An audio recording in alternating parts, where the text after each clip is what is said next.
America की बेशतर रियासतों में पोलिंग का वक्त खत्म हो गया। रिपब्लिकन सदारती उम्मीदवार डोनाल्ड ट्रंप ने 17 रियासतों में कामयाबी हासिल कर ली है। Texas, Georgia, Florida, Alabama, Indiana, Kentucky, मगरबी वर्जीनिया, टेक्सास, ओहायो में डोनाल्ड ट्रंप ने 188 इलेक्टोरल वोट अपने नाम कर लिए।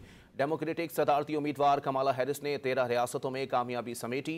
वो New York, Vermont, New Jersey, Delaware, Maryland समेत दीगर रियासतों से 99 इलेक्टोरल वोट हासिल करने में कामयाब रहीं। किसी भी उम्मीदवार को जीत के लिए 538 में से 270 इलेक्टोरल वोट दरकार हैं।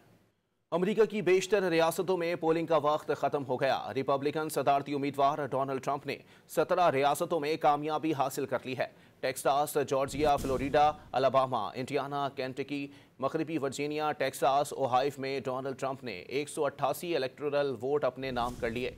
डेमोक्रेटिक सदारती उम्मीदवार कमाला हैरिस ने 13 रियासतों में कामयाबी समेटी।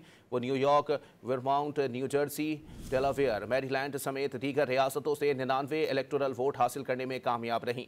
किसी भी उम्मीदवार को जीत के लिए 538 में से 270 इलेक्टोरल वोट दरकार हैं।